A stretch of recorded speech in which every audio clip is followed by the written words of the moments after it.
Buenas noches a todos. Espero que se encuentren muy bien. Bueno, buenas noches, buenas tardes para quienes están conectados desde otros lugares. Hoy les presentamos una nueva charla dentro del ciclo de conferencias de Gans Montes, que ya se viene haciendo algunos años.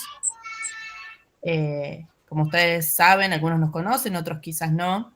El centro está formado por profesionales de la educación, interesados en la educación. Y lo que buscamos con este ciclo de conferencias es justamente poner sobre la mesa ciertos temas que son de interés. En este caso, en el caso de este año, nos hemos abocado a lo que es la educación integral. Y en cada una de las charlas hemos abordado una dimensión educable del hombre, ¿sí? Hoy nos vamos a ocupar de la cuestión moral. Y para eso nos acompaña el doctor Maximiliano Loria, a quien agradecemos muchísimo su presencia. Vamos a dejar unas novedades para el final acerca de la nueva revista que esperamos poder sacar a fin de año. A continuación, lo que vamos a hacer, como siempre, es hacer una oración de inicio que la va a dirigir Gastón.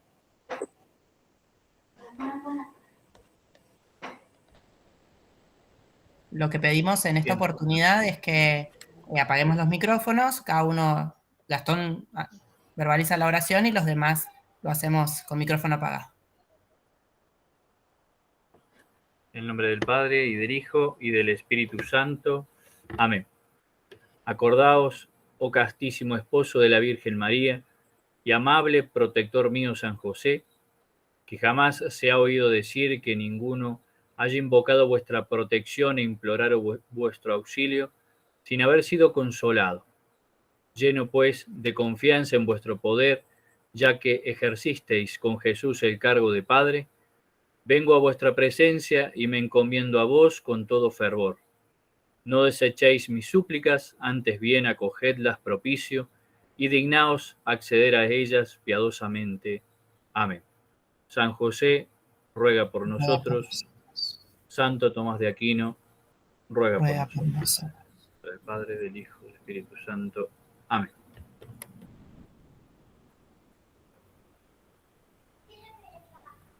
Vamos a dar lugar ahora sí a la conferencia y previamente Nicolás va a hacer la presentación del expositor.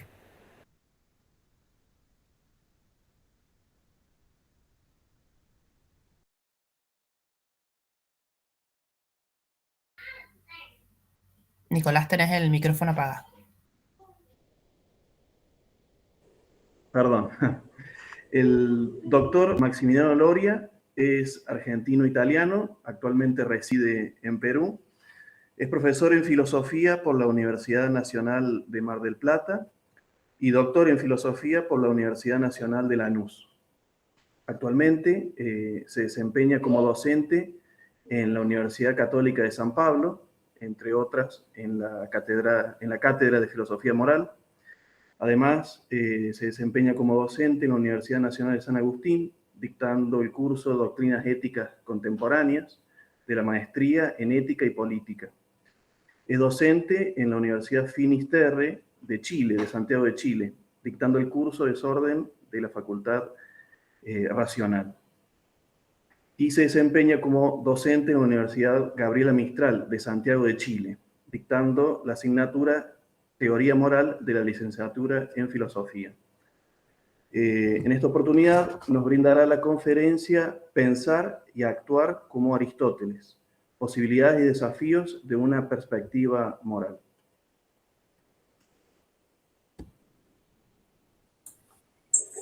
Bueno, gracias Gastón, gracias a todos, al Centro de Estudios Gans Montes por haberme invitado a compartir este encuentro. La idea es hablar sobre la educación moral del hombre y desde la perspectiva de los filósofos neoaristotélicos que pertenecen a la tradición aristotélica que voy a tomar. La educación moral implica, ¿sí?, desplegar un determinado tipo de racionalidad práctica, es decir, poder llegar a ser aquello que el filósofo católico contemporáneo Alasdair MacIntyre denomina razonadores prácticos independientes. Bien, entonces la reflexión que hoy les comparto se fundamenta no solo en la perspectiva del mencionado MacIntyre, sino también de otro filósofo católico contemporáneo, Charles Taylor.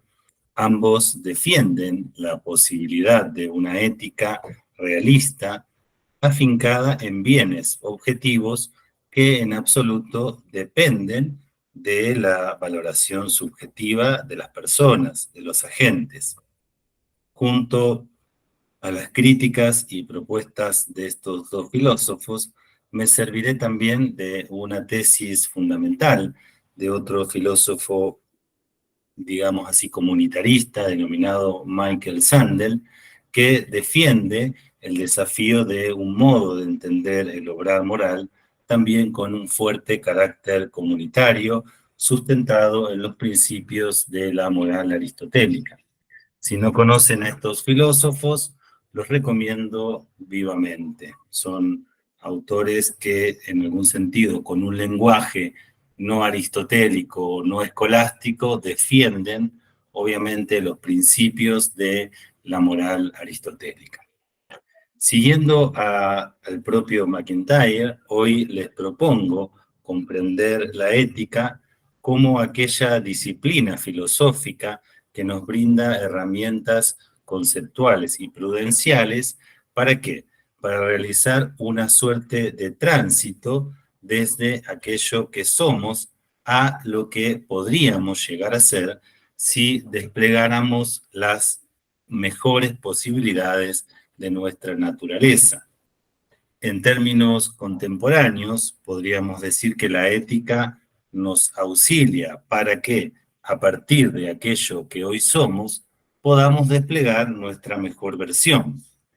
Evidentemente, ese paso, ese tránsito del hombre tal cual es al hombre tal como podría llegar a ser, implica una transformación interior, es decir, el despliegue, la adquisición y ejercicio de las virtudes morales, junto con, digamos así, la adquisición de una forma de racionalidad práctica anclada en lo que MacIntyre denomina bienes comunes. En este sentido, la contraposición entre lo que somos y lo que podríamos llegar a ser me permite definir un itinerario para la reflexión que hoy les voy a proponer. En primer lugar, Taylor y MacIntyre me ayudarán en un breve análisis de nuestro tiempo, en una descripción de lo que nuestra cultura y el hombre actualmente son. La instrumentalidad actualmente predominante conduce a la preeminencia de un tipo de individuo que MacIntyre denomina maximizador de sus propias y muchas veces arbitrarias preferencias. Frente a ello, asumo y describo y propongo recuperar una forma de racionalidad práctica. Cuando digo racionalidad práctica hay que entender obrar moral, de cuño aristotélico, neoaristotélico. Es decir, una forma de entender la ética en la que podemos partir de tres conceptos fundamentales, que son bienes, normas y virtudes, que nos orientan al florecimiento. Estos pensadores ya no hablan de felicidad o eudaimonía, o no traducen eudaimonía por felicidad, precisamente porque en nuestra cultura el término de felicidad tiene un matiz más moderno, vinculado a, digamos así, a las simples emociones positivas, a la satisfacción de nuestras preferencias, más allá de que se tengan o no buenas razones para satisfacerlas, ¿sí? Por eso hablo mejor de florecimiento. Luego me detengo en la consideración de cómo los bienes comunes, los bienes compartidos, pueden hoy vivirse en dos comunidades específicas, en el trabajo y en los ámbitos educativos. Seguidamente destaco cómo la posibilidad de encarnar un ethos neoaristotélico, es decir, una forma de conducta acorde con los principios de Aristóteles, obviamente no se da sin conflicto cultural y sin lucha al interior de los propios agentes. Finalmente, me sumo a la convicción de Charles Taylor de que la lucha continúa. Mientras puedan fortalecerse los lazos comunitarios, no estaremos totalmente faltos de esperanza. Así, esta definición de la ética que MacIntyre propone me brinda todo un itinerario de reflexión. Entonces, en primer lugar, voy a hablar de este predominio de la razón instrumental. Al comenzar el ensayo titulado Ética de la Autenticidad, un pequeño libro que recomiendo vivamente, Charles Taylor hace alusión a lo que denomina formas de malestar de la modernidad, es decir, aquellos rasgos de nuestra cultura y sociedad que las personas suelen experimentar como pérdida o declive. Nuestro autor propone destacar 3 aspectos. Ellos son el individualismo, que se vincula a lo que Taylor denomina disolución de los horizontes morales del pasado, el predominio de la razón instrumental, relacionado con el auge de la sociedad tecnológica, y finalmente el debilitamiento de la dimensión política de nuestra existencia. Aun cuando estos 3 aspectos se relacionan íntimamente, me detendré específicamente en el segundo, es decir, en la razón instrumental, que consiste en aquella clase de racionalidad de la que nos servimos cuando calculamos la aplicación más económica y eficaz de los medios a un fin dado, la eficiencia máxima, la mejor relación coste-beneficio. Taylor denuncia que la razón instrumental amenaza en algún sentido con apoderarse del conjunto de nuestra vida. Obviamente, la primacía de esta razón, de esta forma de entender el obrar moral, se relaciona con el abandono de las formas sustantivas de entender la moral, con el rechazo de aquellos horizontes de sentido ubicados más allá del yo. En este sentido, luego de que el obrar moral, luego de que los modos de actuar dejan de estar asentados en el orden de las cosas, en lo que Taylor, por ejemplo, denomina la gran cadena del ser, llegan a estar, en cierto sentido, a disposición de cualquiera, cuando las realidades que nos rodean, las cosas y personas, pierden su peso, pierden su valor ontológico, quedan abiertas a que se las trate como simples materias primas. Es evidente que el predominio de la razón instrumental nos afecta a todos y que en muchos aspectos todos nos vemos forzados a concederle un lugar importante en nuestras vidas. En una sociedad, como señala Taylor, configurada por las fuerzas del mercado, los agentes deben conceder un papel importante a la eficiencia si quieren sobrevivir, si no quieren quedar afuera. Y en una sociedad tecnológica, extensa y compleja, obviamente muchas veces los asuntos comunes tienen que en cierta medida gestionarse de acuerdo con los principios de la racionalidad burocrática. Obviamente muchas personas en nuestra cultura están convencidas de que el individualismo radical y la racionalidad instrumental se nos van a imponer definitivamente como algo ineluctable, al tiempo que la única alternativa podría ser una suerte de exilio interior, de automarginación frente a las formas de pensar y actuar que imperan en nuestra cultura.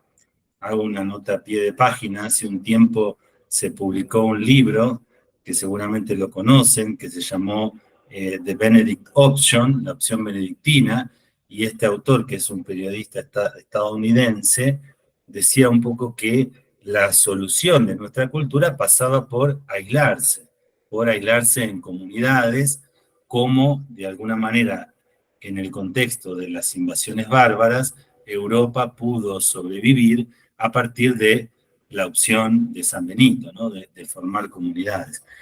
The Benedict Option es digamos así, una cierta profecía que el propio MacIntyre propone, pero MacIntyre no habla de aislarse, ¿no? Sin embargo, esta puede ser una opción. Bien, el siguiente paso en la argumentación que les estoy compartiendo me conduce a mostrar cómo el predominio de lo instrumental se encarna culturalmente en un tipo de agente que MacIntyre denomina maximizador de sus preferencias.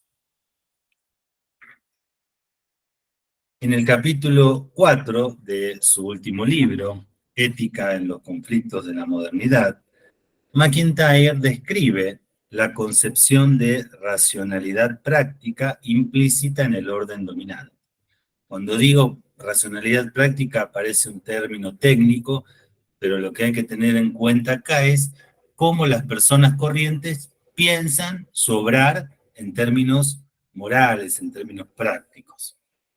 Desde esta perspectiva del orden dominante, cada agente se autopercibe como orientado a la maximización de sus beneficios, a la sola satisfacción de sus preferencias. Obviamente, destaca MacIntyre que en nuestra cultura liberal, las preferencias en cuestión son, por supuesto, las que cada uno considera como válidas. Se trata del tipo de racionalidad práctica instrumental, que predomina en las transacciones del mercado.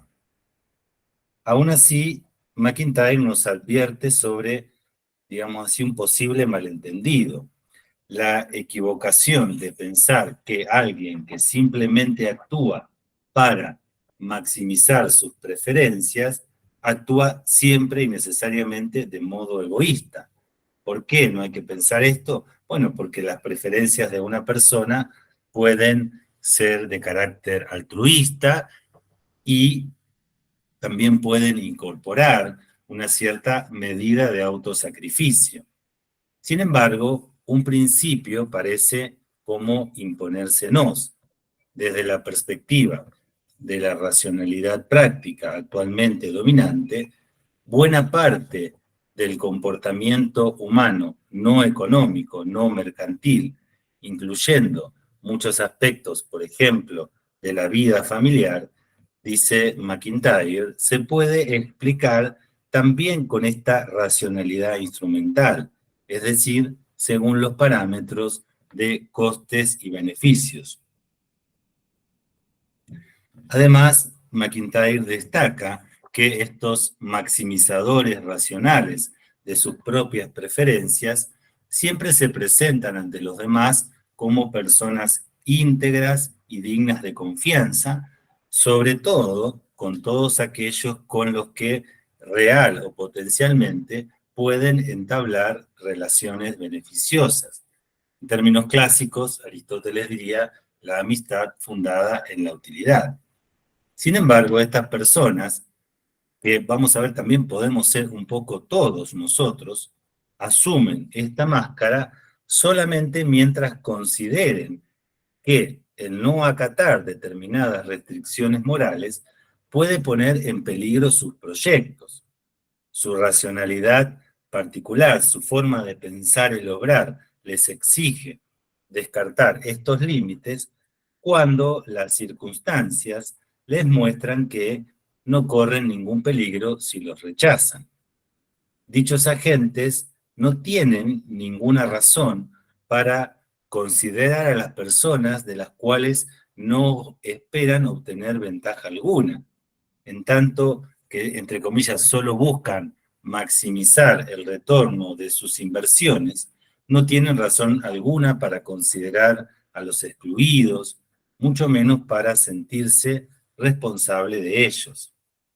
Para finalizar este apartado, y voy a volver sobre esto, conviene destacar que esta actitud, digamos así, predominante, no es gratuita. Es decir, las personas que viven de este modo se excluyen, destaca MacIntyre, a sí mismo de aquellas relaciones, de aquellas comunidades, de aquellas instituciones, como puede ser este centro, sustentadas en los bienes comunes, de aquellas instituciones en las que participar resulta incompatible con el autopercibirse a uno mismo simplemente como maximizador de sus preferencias.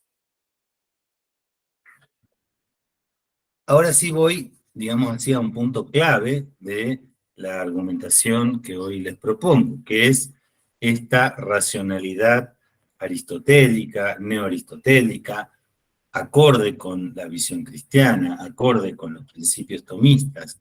Digamos, ¿cuáles son las características de esta forma de entender el obrar moral? ¿Por qué? Porque en el fondo, si yo logro, digamos, pensar y actuar de este modo, me habré educado moralmente, ¿sí? Obviamente esto uno no lo hace solo, siempre uno lo hace junto con otros, gracias a otros.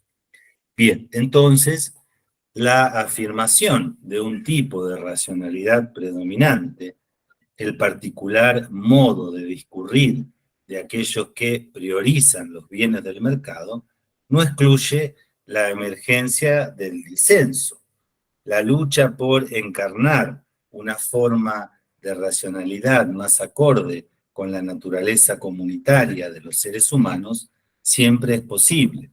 Cuando digo naturaleza comunitaria, digamos, estoy hablando del hombre como animal político. Es decir, lo que pasa es que hoy cuando decimos político se asocia quizá a lo partidario, a la lucha política. Digo, animal político es el hombre que solamente puede descubrir que despliega su naturaleza en una polis, es decir, en una comunidad. Bien, entonces la lucha por encarnar una forma de racionalidad más acorde con esta naturaleza comunitaria de los seres humanos siempre es posible. Obviamente no podremos regresar a una época anterior, previamente a la modernidad, en la que las formas instrumentales, egocéntricas, no nos tentaran, ¿sí? Es decir, siempre puede apostarse, aunque tengamos esa tentación, por una forma de racionalidad sustantiva que priorice, obviamente, los bienes comunes. MacIntyre entonces propone recuperar una forma de racionalidad de cuño neoaristotélico sustentada en las virtudes, y lo que voy a hacer ahora es describir los puntos, 6 puntos característicos de esta forma de racionalidad. En primer lugar, nuestro filósofo nos invita a confrontar el concepto aristotélico y tomista de bien común con la noción de bien público propuesta por los defensores del libre mercado. Los bienes públicos, dice MacIntyre, son aquellos que los individuos necesitan para triunfar al interior del orden cultural dominante. Aquí destacan los bienes que defienden el liberalismo, ¿no? La seguridad física y jurídica, junto con la infraestructura institucional y material indispensable para que cada persona persiga en su ámbito privado su propia concepción del bien. Sobre todo, pero esto es lo que MacIntyre destaca, los bienes públicos pueden entenderse como los bienes a conseguir por las personas autopercibidas simplemente como individuos, ¿ven? No como animales políticos, no como animales comunitarios.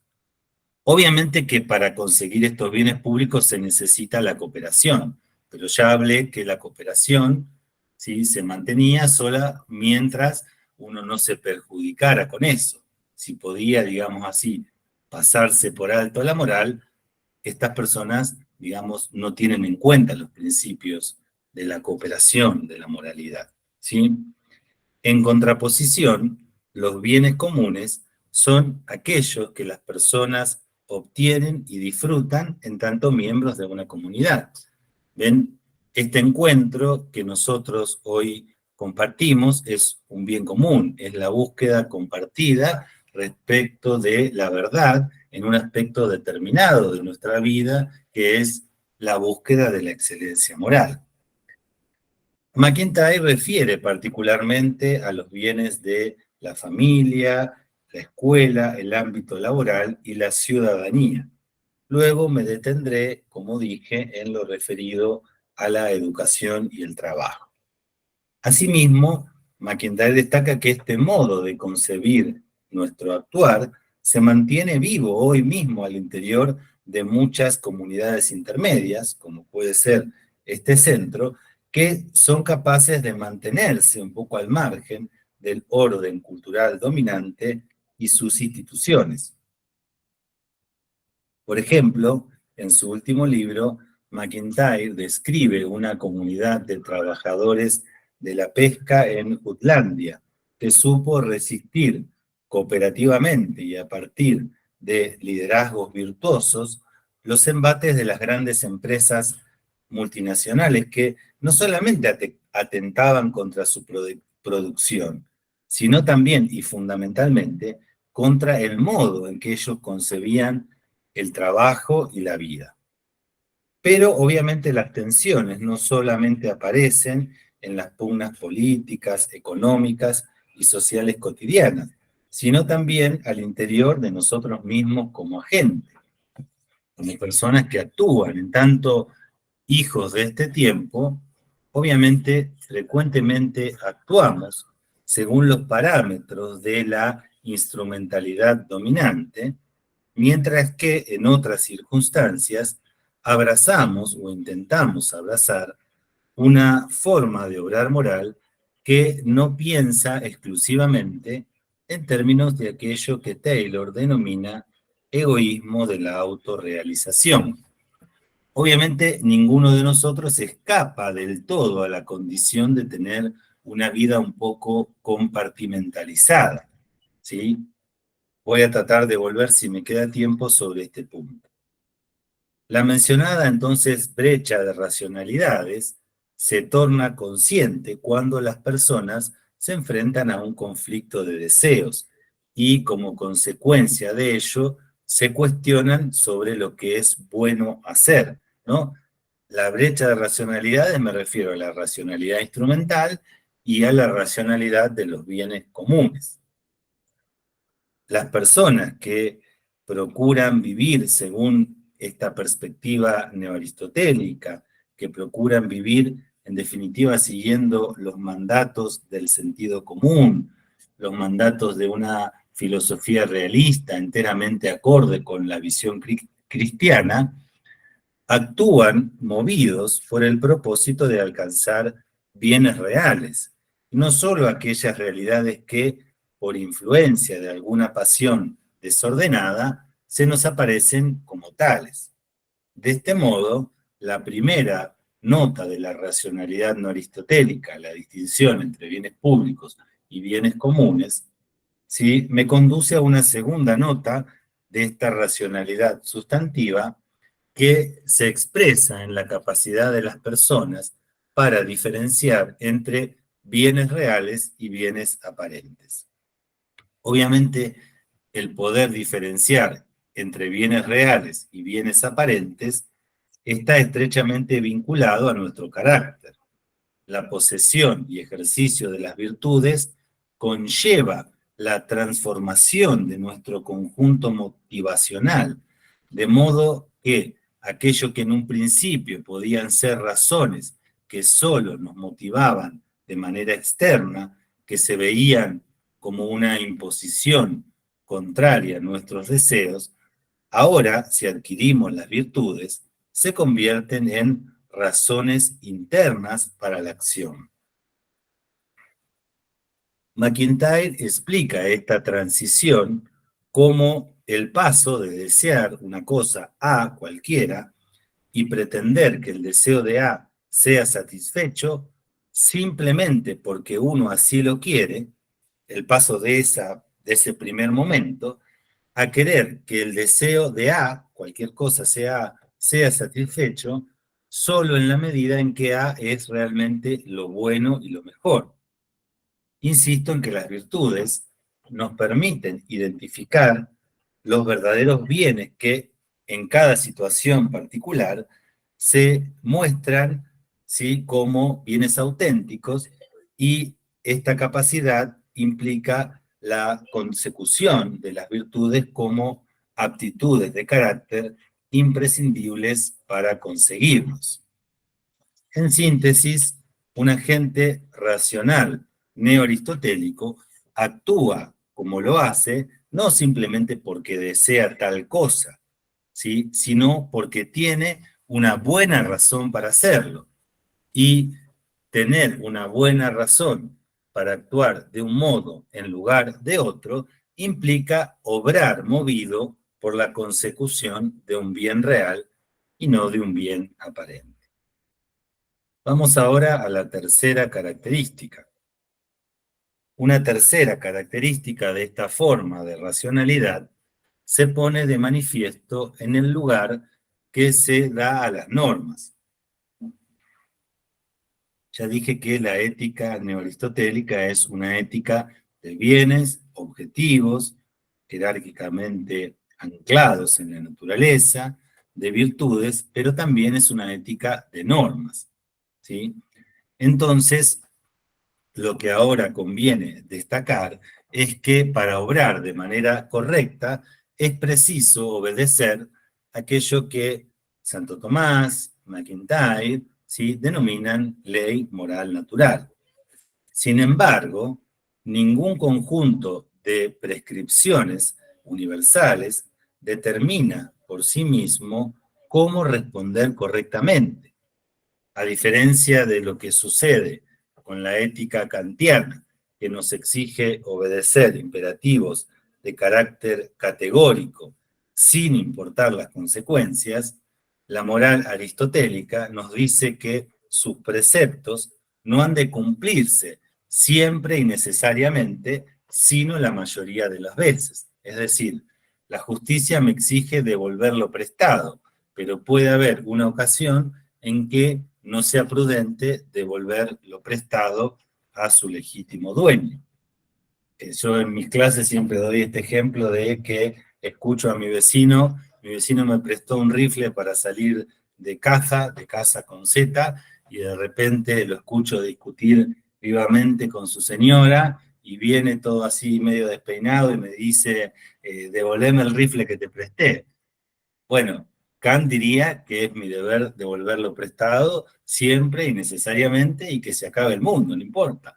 Bueno, ahí la prudencia aristotélica dice que esa norma que me obliga a mí a devolverlo prestado, en este caso no la tengo que cumplir. ¿Sí? ¿Se entiende?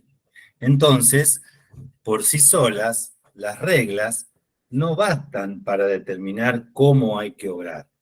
Es decir, hay normas, pero no hay normas para aplicar las normas. Es decir, actuar moralmente implica siempre algo más que el mero cumplimiento de preceptos. Seguidamente, MacIntyre menciona una cuarta característica de esta racionalidad neoaristotélica. Me refiero a esa capacidad de pensar con amplitud de miras respecto a los bienes individuales y comunes que están a nuestro alcance, pues importa actuar de un modo que la consecución de un bien concreto hacia el que aquí y ahora me dirijo no me prive luego de la obtención de otro bien más importante. ¿Ven? El razonador práctico neoaristotélico, el agente moral que busca la excelencia, debe ser capaz de imaginar con realismo futuros posibles. Tiene que poder proyectarse avanzando desde el momento presente en diferentes direcciones hacia la conquista de aquellos bienes alternativos que expresan diversos modos de encarnar el florecimiento. Obviamente, cuando uno no puede pensar con amplitud de miras, cuando no se logra pensar así, es porque hemos fracasado en las virtudes, particularmente en la anticipación, previsión, característica de la prudencia. Recuerden que prudencia viene de prudentia, que es providencia etimológicamente, o sea, ser capaz de mirar hacia adelante. Así la madurez, entonces, en el obrar moral requiere este tránsito de una conciencia limitada al presente hacia esa posibilidad de proyectar diversos horizontes de futuro. De este punto se desprende entonces una quinta nota de la racionalidad neoaristotélica. Quiero destacar ahora entonces la importancia de la deliberación compartida, de pensar junto con aquellos con quienes se participa en la búsqueda de los bienes comunes. Una persona que reflexiona aisladamente se expone al autoengaño, a considerar los aspectos más placenteros y convenientes de las cosas en desmedro de sus características menos ventajosas. De este modo, sin la presencia de amigos anclados en la virtud, difícilmente tendríamos esa capacidad de superar nuestra vulnerabilidad y propensión al error. Acá me acompañan Ana y Lila, que siempre me ayudan a no mandarme macanas, ¿no? Cuando les cuento mis problemas, ellas me dicen, me aconsejan cómo actuar, ¿ven? Como siempre, entonces, la educación en las virtudes nos ayudará a reconocer cuáles son esas falencias en el razonamiento práctico y en la comprensión de los bienes hacia las que estamos particularmente inclinados. Es decir, las virtudes nos ayudan a comprender, como decimos en Argentina, dónde nos aprieta el zapato, ¿sí? Pero en caso de ser deficientes en la excelencia, en la conquista de las virtudes, y quién de nosotros no lo es, ¿sí? En caso de que estos bienes aparentes a la mano nos seduzcan y nos tironeen más que los bienes reales de carácter arduo, siempre nos queda el recurso a la amistad. Algo interesante que dice MacIntyre es que en relación con la perspectiva del amigo, él propone la siguiente tesis.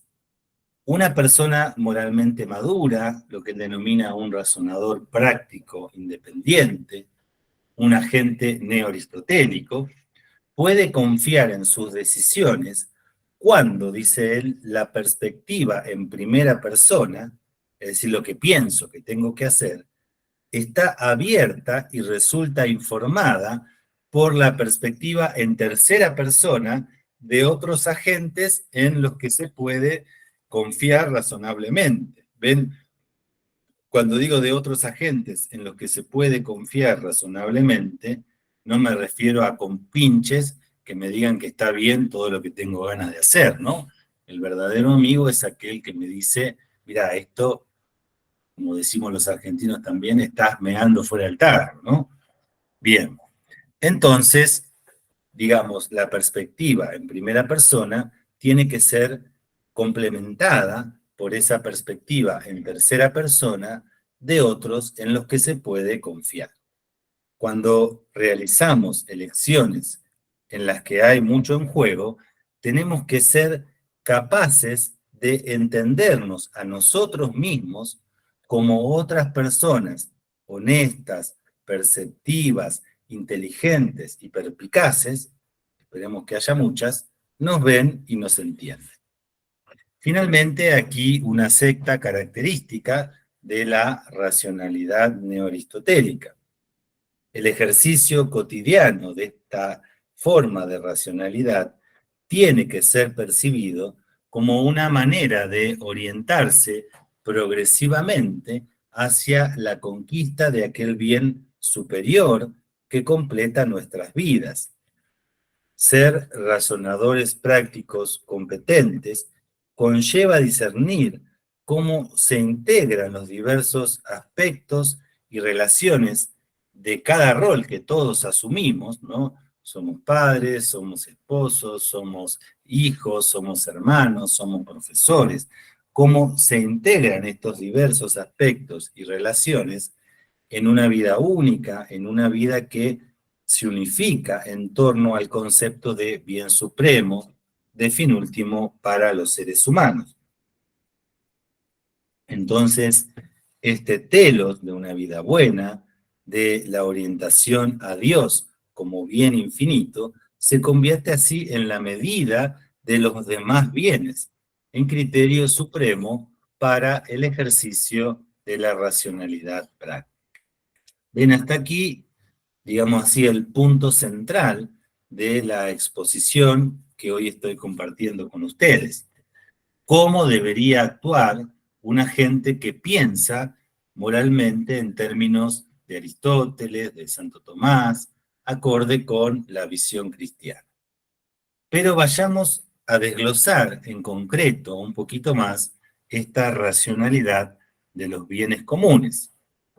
Entonces, antes de proponerles una reflexión final, me detendré brevemente en una descripción de cómo esta racionalidad neoaristotélica de los bienes comunes puede vivirse hoy especialmente en comunidades concretas, en los ámbitos, por ejemplo, de la educación y el trabajo.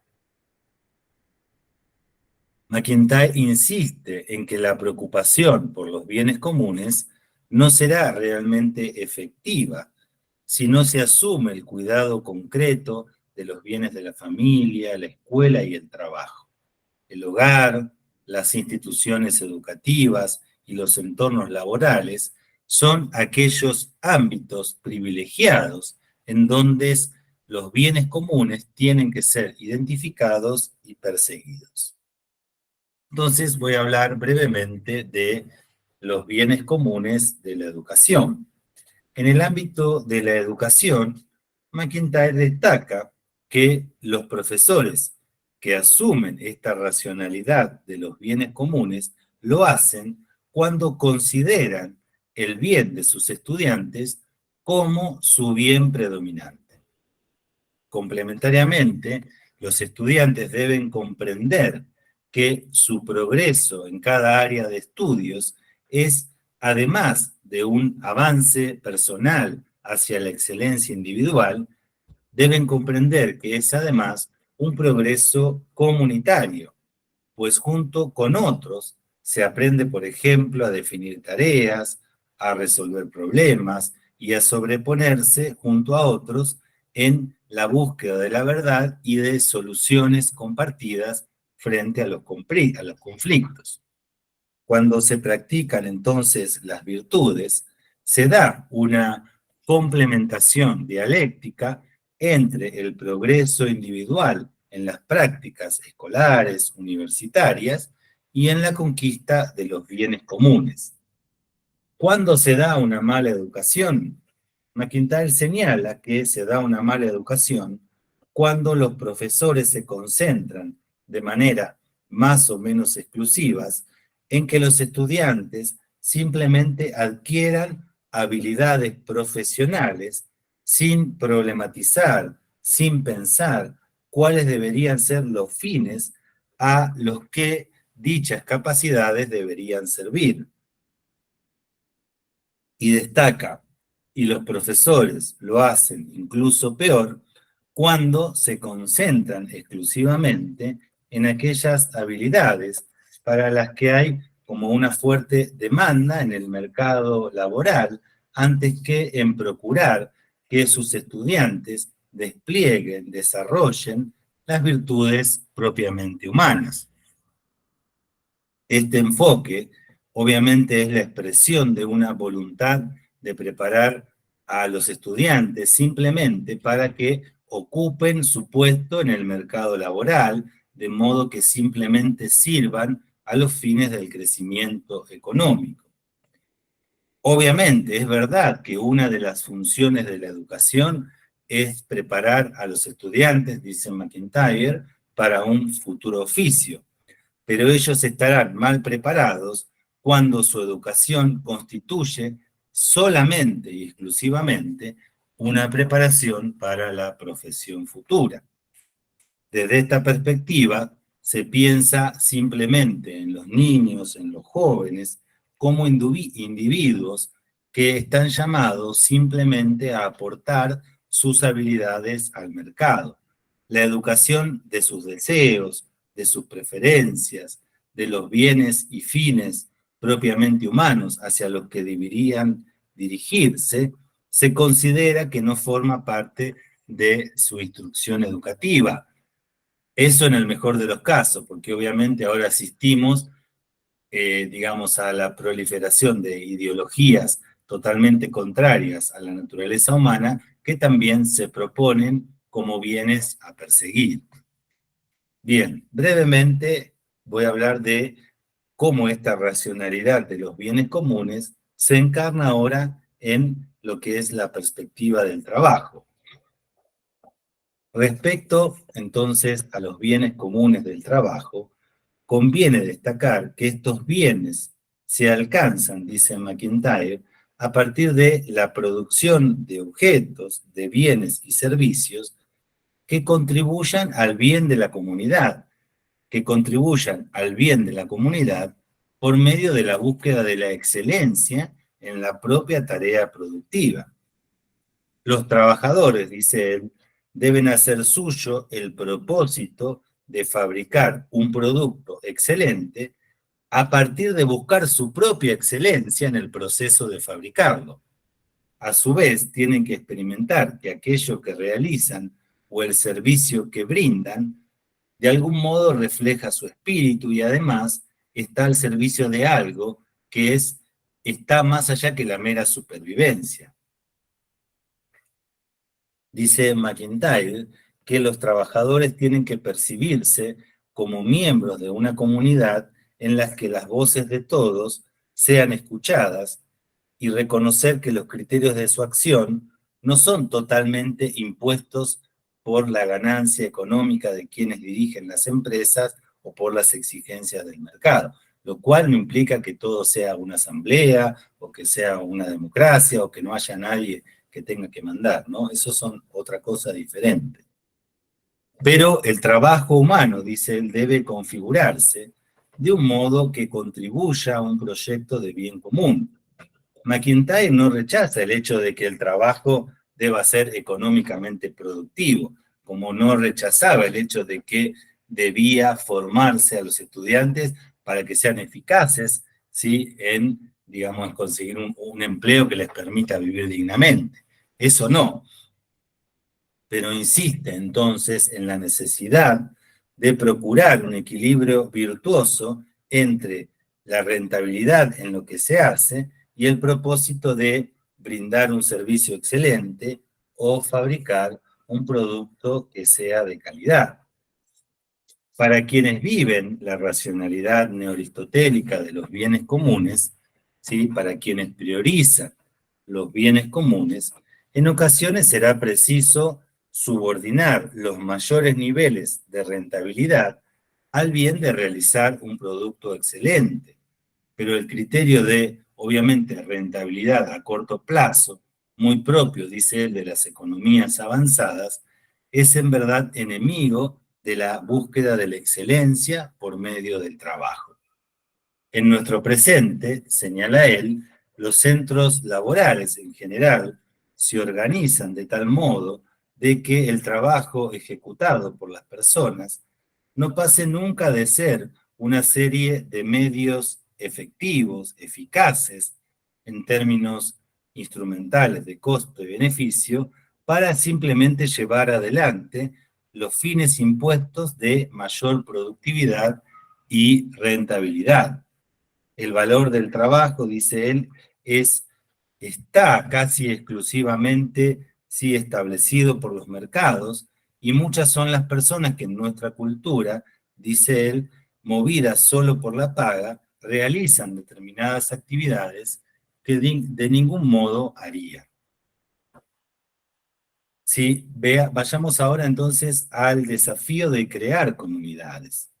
En síntesis, solo será posible dar expresión contemporánea a una visión moral y política distintivamente aristotélica si las personas comprenden que los bienes individuales solo son alcanzables mediante el compromiso con la consecución de los bienes comunes.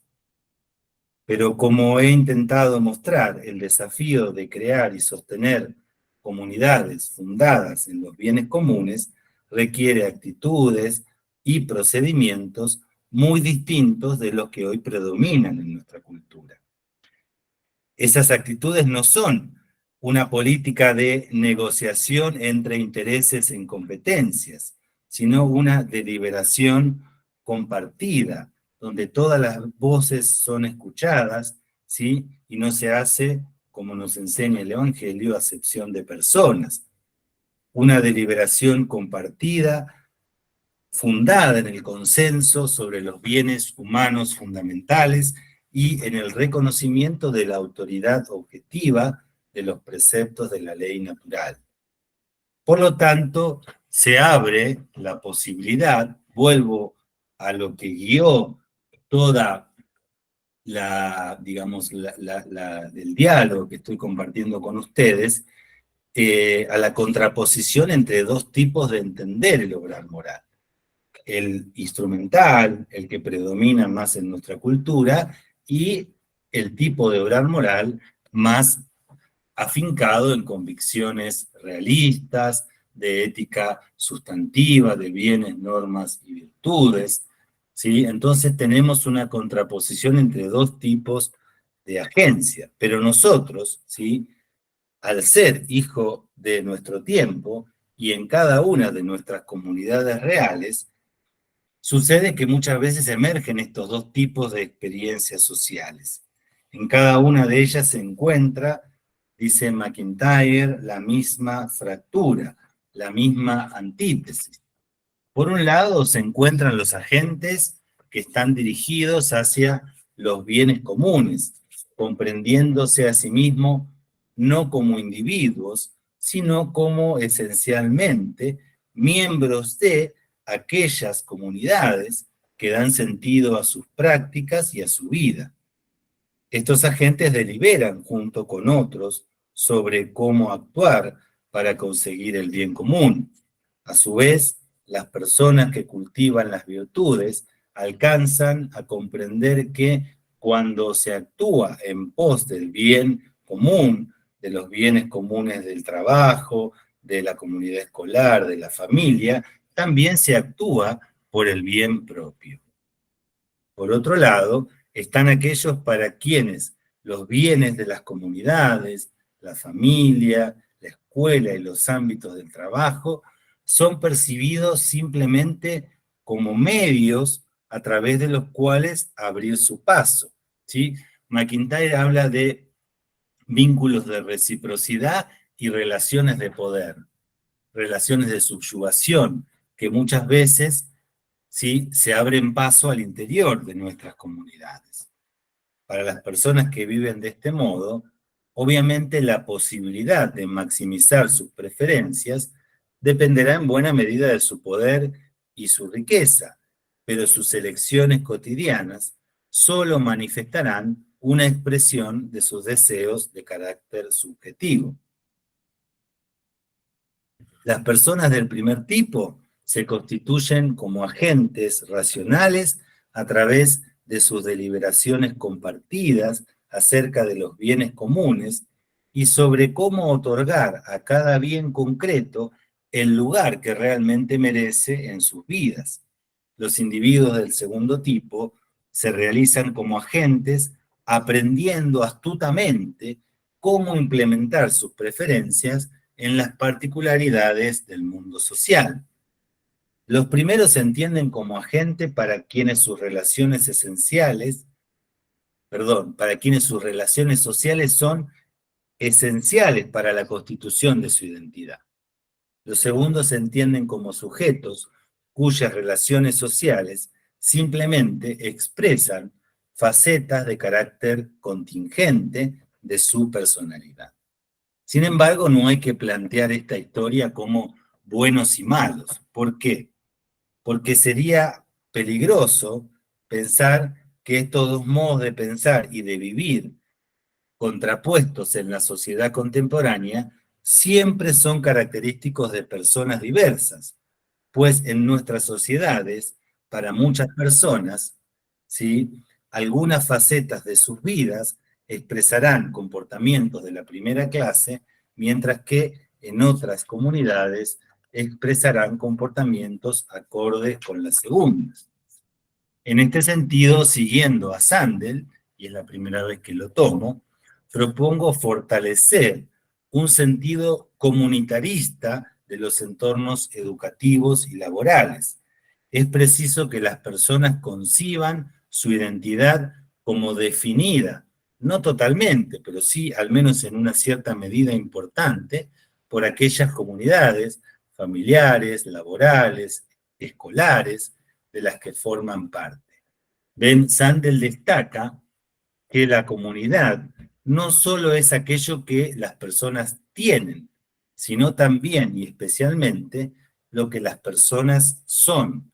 La esencial pertenencia a distintas comunidades no es algo que uno simplemente elige, es decir, una asociación enteramente temporal y libremente voluntaria, sino esa pertenencia, dice Sandel, es un lazo que se descubre y del cual es imposible deshacerse porque ya no me resulte útil o placentero. Bien, como conclusión, ¿sí?, voy a tomar algunas ideas de Taylor en este texto que se llama Ética de la Autenticidad, en un capítulo que él denomina La lota continúa, ¿no? Es decir, la lucha continúa.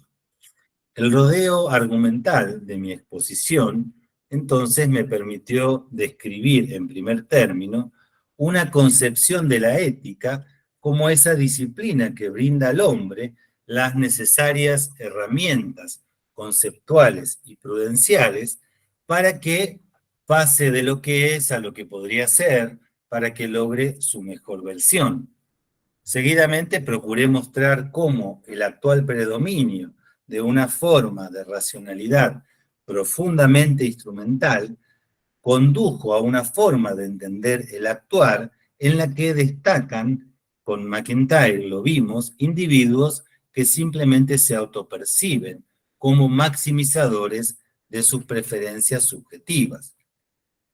El contrapunto de la propuesta neoaristotélica, acorde con la visión cristiana, invita finalmente a la pregunta acerca de las posibilidades reales de su realización. ¿No será que anhelamos una forma de actuar que a todas luces se torna hoy imposible? A los quienes adherimos a una ética de bienes, normas y virtudes, los que estamos convencidos de la presencia de horizontes de sentido que se ubican más allá del yo y sus preferencias, ¿acaso no deberíamos encerrarnos en nuestros guetos comunitarios, ahogándonos en la nostalgia de una forma de obrar moral irremediablemente perdida?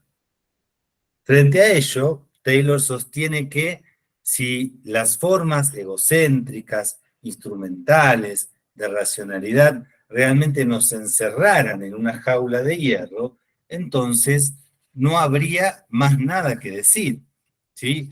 Es innegable que hay mucho a favor del individualismo, pero no es menos cierto que podemos luchar, dice él, por recuperar el rico trasfondo moral de nuestra cultura. ¿Ven? Si rechazamos a priori la racionalidad sustantiva de los bienes comunes, destaca Taylor, nos condenaremos a forjar una identidad enteramente trivial, una subjetividad que simplemente destaca la capacidad de la persona de elegir al tiempo que rechaza la posibilidad de juzgar, ¿sí?, sobre la jerarquía de aquello por lo cual se opta. Entonces, si bien es cierto que el instrumentalismo, el egocentrismo, el atomismo, gozan de una posición privilegiada, también es verdad que todavía hay muchos focos de resistencia. La comunidad de la que estamos participando es uno de ellos. Ven, Taylor destaca que los mecanismos de inevitabilidad solo emergen cuando las personas se encuentran divididas. Por lo tanto, urge luchar contra el individualismo radical mediante, dice Taylor, el fortalecimiento de una conciencia común. Debemos recordar las fuentes morales de nuestra civilización, dice, ¿no? Aristóteles, Platón, Agustín, Tomás, ¿sí? Siguiendo las huellas de la filosofía realista, tenemos que reavivar una forma de racionalidad sustantiva de cuño aristotélico que ponga de manifiesto la racionalidad de los bienes comunes. Y en todo caso, como señala MacIntyre al final de Tras la virtud, si la crisis moral que atravesamos es tan grave como en verdad parece, el pesimismo es un lujo cultural que no podemos darnos si queremos sobrevivir en estos duros tiempos. La lucha, pues, continúa y hoy quiero invitarlos a no claudicar en esta lucha académica y política para que las voces de esta tradición puedan continuar siendo escuchadas. Muchas gracias.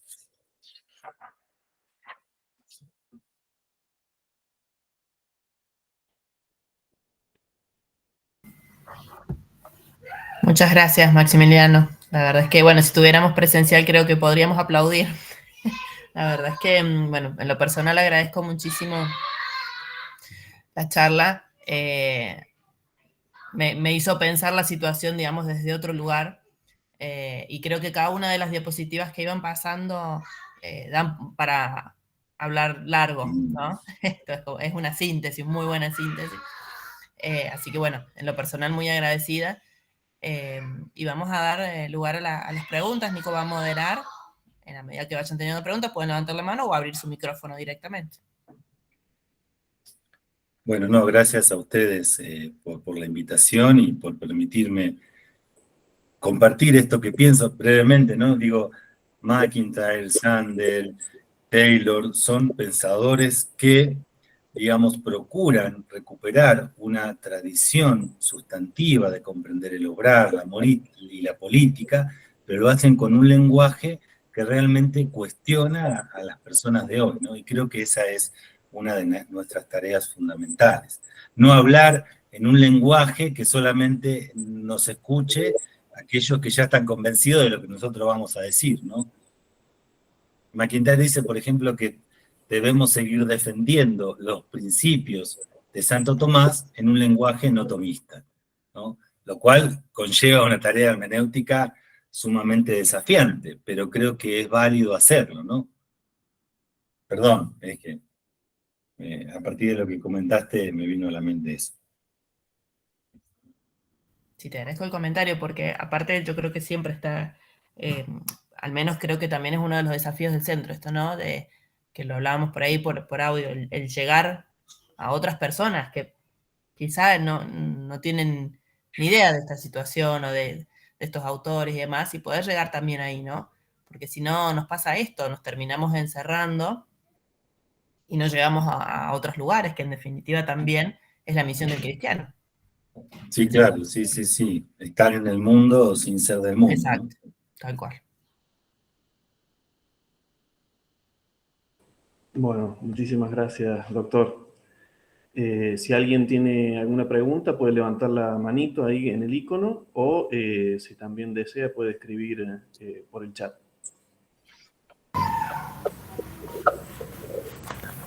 O también lo puede, digamos, puede decirla directamente, como desea. Bien. Hay una pregunta de Fernando en el chat. Sí, sí, sí. Hay una pregunta Bueno, de Fernando. sí, sí. No sé si Dentro de todos los leyeron, autores que me... ¿Perdón?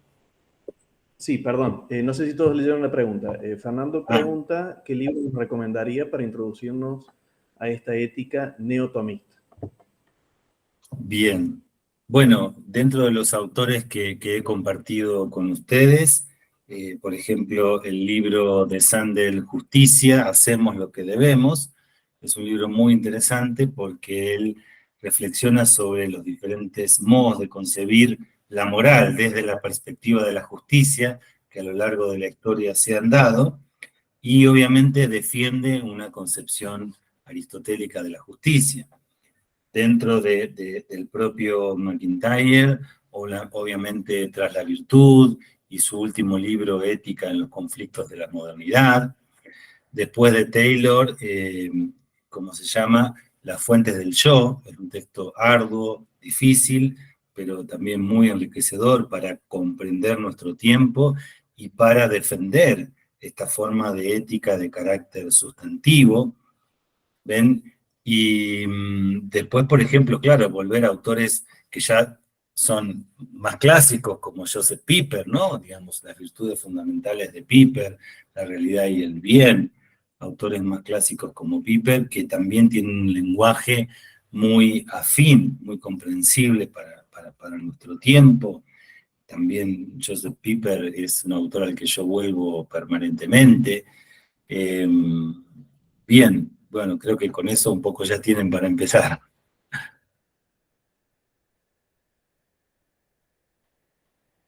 Bueno, muchas gracias. Si hay alguna otra pregunta.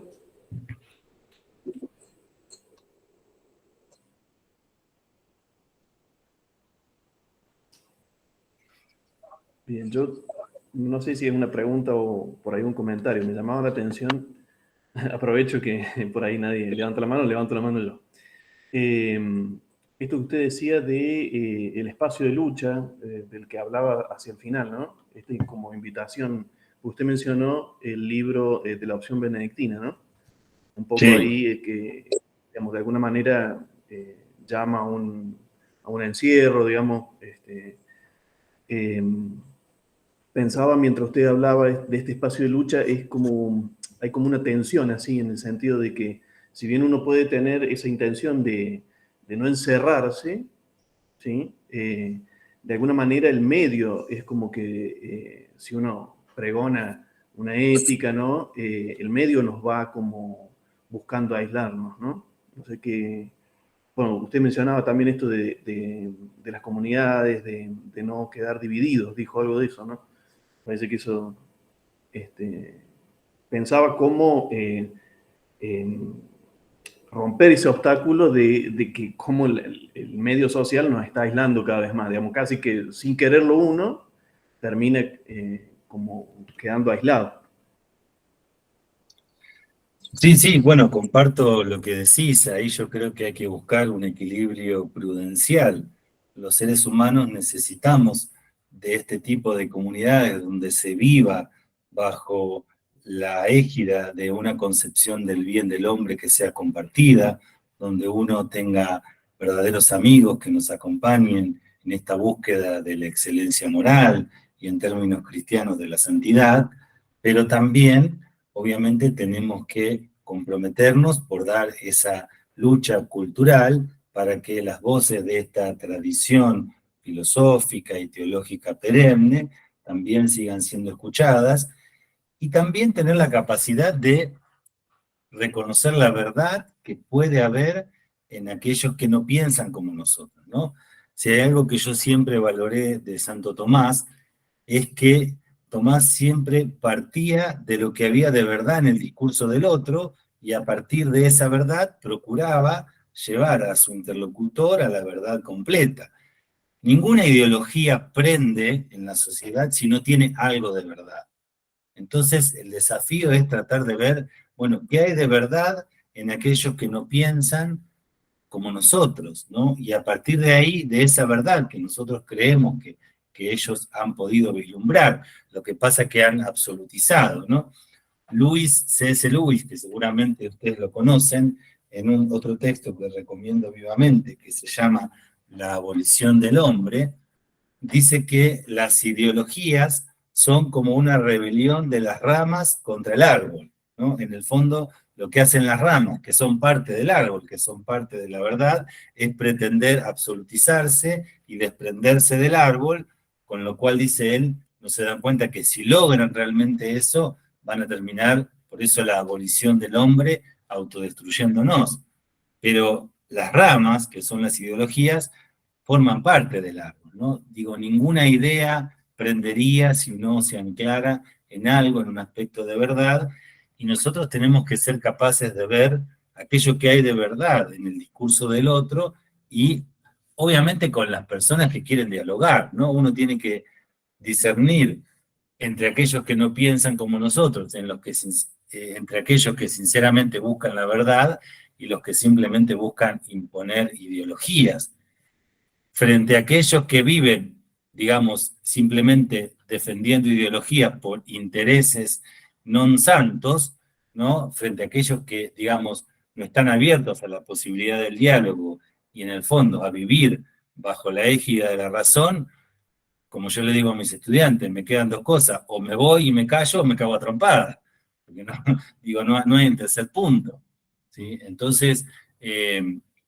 por eso hay que discernir, pero también, digamos, buscar ese equilibrio prudencial entre tener esas comunidades en los que uno pueda bajar la guardia, en los que uno pueda realmente sentirse como en casa, estar en pantuflas y después recuperar fuerzas para salir a la pugna, ¿no? Pero también sabiendo que los que no piensan como nosotros seguramente tienen muchos aspectos de verdad que nosotros debemos reconocer.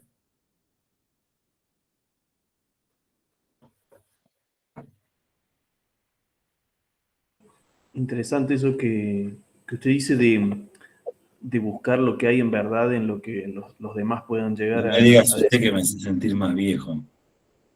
Ah, bueno. Más viejo de lo que soy. No, y Bien. pensaba por ahí en la actitud contraria, ¿no? Porque uno puede tender a priori rechazar la sociedad moderna, digamos, y buscar por un instinto de autoconservación exacerbado, aislarse, ¿no? Y pensaba en esta vivencia de la ética, digamos, si eso no es contraproducente también para una vivencia real de la ética, en el sentido de que usted en un momento, bueno, perdón, habló Nada, de no es solamente la ética como una norma, sino que es ese saber hacer, digamos, ese saber obrar. Dijo algo de eso. En este encerramiento muchas veces, en buscar la seguridad, si no uno se apega como de manera cristalizada a una norma y pierde esa capacidad de ver el bien en los demás o en esa capacidad de saber actuar en las distintas circunstancias o en los desafíos que nos propone la sociedad moderna. Pensaba que es interesante esta actitud de... En la ética siempre hay como dos extremos, ¿no? El rigorismo, ¿sí? A partir del cual esta es la norma, esto es lo que dice la norma, y yo me aferro a la seguridad de la norma y me quedo tranquilo pensando que si mi máxima en términos kantianos es universalizable, ya está, lo hago y que se caiga el mundo. El otro es una concepción de la ética totalmente laxa, donde ya no hay principios universales, donde todo es consenso, donde todo tiene que ver con la particularidad, ¿sí? Sociohistórica, cultural, y donde simplemente uno, junto con otros, decide las normas, digamos así como dice la ética de rol, los principios de justicia que nos tienen que regir en el ámbito público, pero en el ámbito privado cada cual puede hacer lo que quiera, ¿no? En realidad, obviamente la ética realista destaca que no hay actos privados, ¿no? Que todo lo que yo hago, así sea en la intimidad de mi casa, siempre tiene repercusiones de carácter comunitario. Pero ven, los dos extremos son el rigorismo, en el cual uno se aferra a los principios inmutables, o la situación, ¿no? El situacionismo, a partir del cual ya no hay principios. No, hay principios, pero también está la prudencia, que sabe reconocer, como dice Santo Tomás, el espíritu de esos principios y saltarse, o que lo que Aristóteles llamaba equidad, epiqueia, saltarse la letra de la ley en una determinada circunstancia para salvaguardar su espíritu. Eso, en términos políticos, en términos comunitarios, no se logra solo, siempre se logra junto con otros, ¿no? Siempre se logra Por eso yo destaqué la importancia de los amigos. Los amigos no son los que me dicen, che, está todo bien, sino los que me dicen, flaco, mirá que, vuelvo a decir algo poco académico, estás meando fuera del tarro. Bien, Anita, después no me retes, ¿eh? Nico, hay una pregunta en el chat, me parece. Sí, bueno, muchas gracias. Hay otra pregunta de Analía Rocha. Pregunta, cuando habla de la educación y plantea que la educación es cuando se construye, ¿me podría explicar más profundamente eso? ¿Cómo podría construirse mejor? Bueno, no sé exactamente a qué parte de lo que dije se refiere, pero nunca intenté decir al menos que el saber era algo que se construía, ¿no? Digamos, es decir, que no hay algo dado que hay que ser descubierto, ¿no? Digamos, es decir, en la ética hay como, digamos así, dos grandes metáforas. La metáfora del descubrimiento, a partir del cual uno descubre qué es el hombre, qué es la realidad, y procura vivir siguiendo su razón, de acuerdo a lo que la realidad nos dice, o la metáfora de la construcción, a partir de la cual uno simplemente construye los principios educativos, morales, que queremos que nos rijan, y durante el tiempo que queramos que nos rijan, ¿sí? Simplemente uno los construye porque no hay nada dado más allá del yo y sus preferencias. Digo, nunca quise decir eso, ¿no? Al contrario. Obviamente que existan, digamos, que la metáfora del descubrimiento sea la que predomine, no significa que no haya espacio para el conflicto, para la deliberación compartida, para buscar modos creativos, ¿no? Por eso yo hablaba de la racionalidad neoaristotélica como la que permite imaginar con realismo futuros posibles, ¿no? Modos creativos de superar el conflicto. O sea, a veces el conflicto no se da solo porque quien se plantea el conflicto del mal con el bien, en el fondo ya se pone al margen de la ética, ¿no? O sea, si yo pienso la posibilidad de hacer algo malo, me estoy poniendo al margen de la ética, de la moral, de la razón. Pero en la realidad se da muchas veces el conflicto del bien con el bien. Y es ahí donde tenemos que ser creativos. Se da, primero porque somos, digo, lo que McIntyre dice, razonadores prácticos falibles. Y muchas veces las cagadas que nos mandamos en el pasado nos llevan digamos, a más dificultades en el presente. Pero también a veces hay conflicto del bien con el bien, ¿sí? Porque la realidad también a veces tiene una cierta dimensión trágica. No trágica en el sentido de que uno se vaya a acostar con la madre, como Edipo, ¿no? Sino trágica en que a veces el bien con el bien entra en tensión y es preciso ser creativos. Entonces, digo, la educación, y sobre todo la educación moral, exige creatividad, exige diálogo, exige, digamos, sortear obstáculos, exige superar los conflictos, pero también hay algo dado que debe ser descubierto, ¿no? Y es ahí donde tenemos que plantear, pararnos.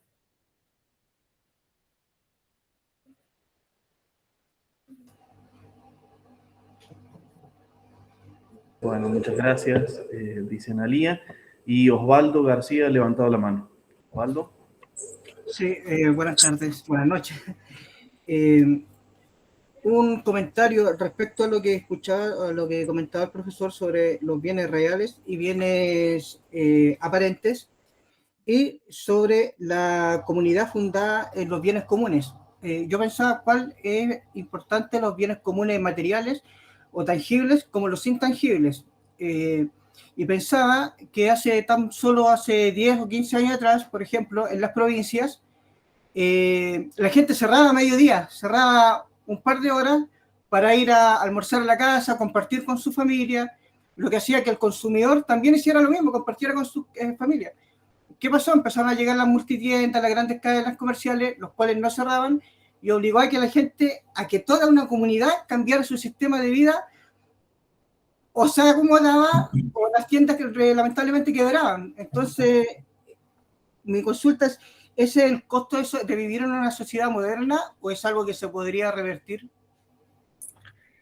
Y bueno, ahí te respondería, Osvaldo, bueno, gracias por la pregunta, coincido en todo lo que decís, te respondería, digamos, con lo que traté de decir al final de mi exposición. Digo, si pensamos que estamos encerrados en una jaula de hierro donde ya no hay más nada que hacer, y bueno, entonces bajamos la guardia y no damos pelea. Pero en realidad no es así. Siempre es posible dar pelea, siempre es posible buscar formas de creatividad a partir de las cuales los bienes, esos públicos, los bienes imperantes en el mercado, la racionalidad instrumental, no se nos impongan. Digo, es pelear, es David contra Goliat, ¿no? Pero David ganó. Y si nosotros, bueno, si aparte somos personas de fe, sabemos que el Señor da la pelea junto a nosotros. Entonces, a nosotros nos queda dar esa batalla cultural, moral, política, nos queda darla desde el espacio en el que cada uno esté. Yo desde la universidad, ustedes desde sus espacios educativos, nos queda dar. Después el resultado, bueno, solamente Dios lo sabe y a veces, digo, nosotros tenemos una mirada muy humana de las cosas y a veces lo que pensamos que es un fracaso, en realidad es el germen de algo nuevo. Lo que sí sabemos es que nos queda dar batalla y no bajar los brazos, ¿no? Yo no sé, yo siempre le digo a mi hijo, no sé cómo va a salir mi vida, pero si hay un ejemplo que yo te puedo dar es que cuando me llegue la muerte quiero que me encuentre con la guardia alta y peleando, así me hayan cagado a trompadas.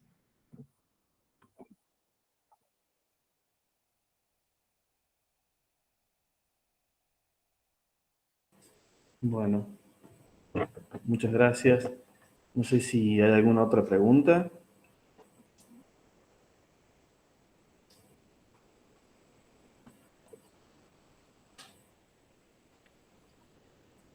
Justo se acabó el agua del mate, así que debe ser una señal. Una señal. Miren, para que no mienta. Bueno, si no hay más espacio, le agradecemos mucho.